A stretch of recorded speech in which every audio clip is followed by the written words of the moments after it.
खरूज बाब नंबर 13। ये ईद नजात की याद दिलाती है। रब ने मूसा से कहा, इसराइलियों के हर पहलौठे को मेरे लिए मखसूस व मुकद्दस करना है। हर पहला नर बच्चा मेरा ही है, वह इंसान का हो या हैवान का। फिर मूसा ने लोगों से कहा, इस दिन को याद रखो जब तुम रब की अजीम कुदरत के बाइस मिस्र की गुलामी से निकले। इस दिन कोई चीज न खाना जिसमें खमीर हो। आज ही अबीब के महीने में तुम मिस्र से रवाना हो रहे हो। रब ने तुम्हारे बाप दादा से कसम खाकर वादा किया है कि वो तुमको कनानी, हिती, उमूरी, हिवी और यबूसी कौमों का मुल्क देगा। एक ऐसा मुल्क जिसमें दूध और शहद की कसरत है। जब रब तुम्हें उस मुल्क में पहुंचा देगा तो लाजिम है कि तुम इसी महीने में ये रस्म मनाओ। 7 दिन बेखमीरी रोटी खाओ। 7वें दिन रब की ताज़ीम में ईद मनाओ। 7 दिन खमीरी रोटी न खाना, कहीं भी खमीर न पाया जाए। पूरे मुल्क में खमीर का नामो निशान तक न हो। उस दिन अपने बेटे से ये कहो, मैं ये ईद उस काम की खुशी में मनाता हूँ जो रब ने मेरे लिए किया जब मैं मिस्र से निकला। ये ईद तुम्हारे हाथ या पेशानी पर निशान की मानंद हो, जो तुम्हें याद दिलाए कि रब की शरीयत को तुम्हारे होंठों पर रहना है, क्योंकि रब तुम्हें अपनी अजीम कुदरत से मिस्र से निकाल आया।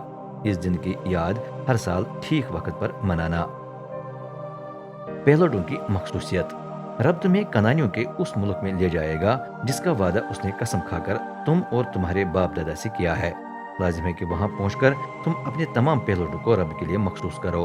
तुम्हारे मवेशियों के तमाम पहलौठे भी रब की मिल्कियत है। अगर तुम अपना पहलौठा गधा खुद रखना चाहो तो रब को उसके बदले भेड़ या बकरी का बच्चा पेश करो। लेकिन अगर तुम उसे रखना नहीं चाहते तो उसकी गर्दन तोड़ डालो। लेकिन इंसान के पहलौठे के लिए हर सूरत में इब्जी देना है।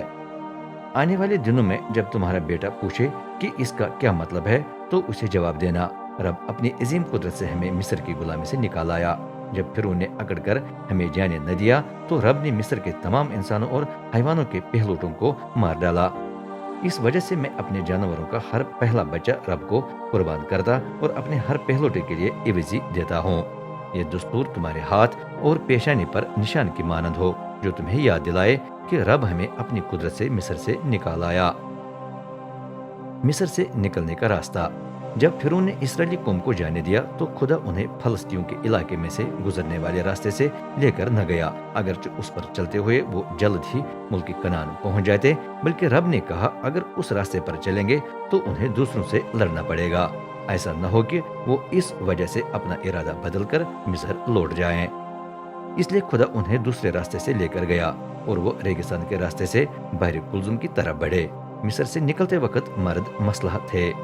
मूसा यूसुफ का ताबूत भी अपने साथ ले गया, क्योंकि यूसुफ ने इसराइलियों को कसम दिलाकर कहा था, खुदा यकीनन तुम्हारी देखभाल करके वहां ले जाएगा। उस वक्त मेरी हड्डियों को भी उठाकर साथ ले जाना।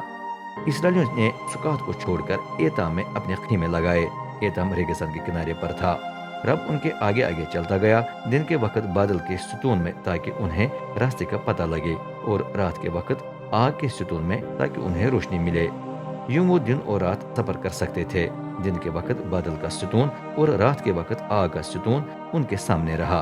वो कभी भी अपनी जगह से न हटा।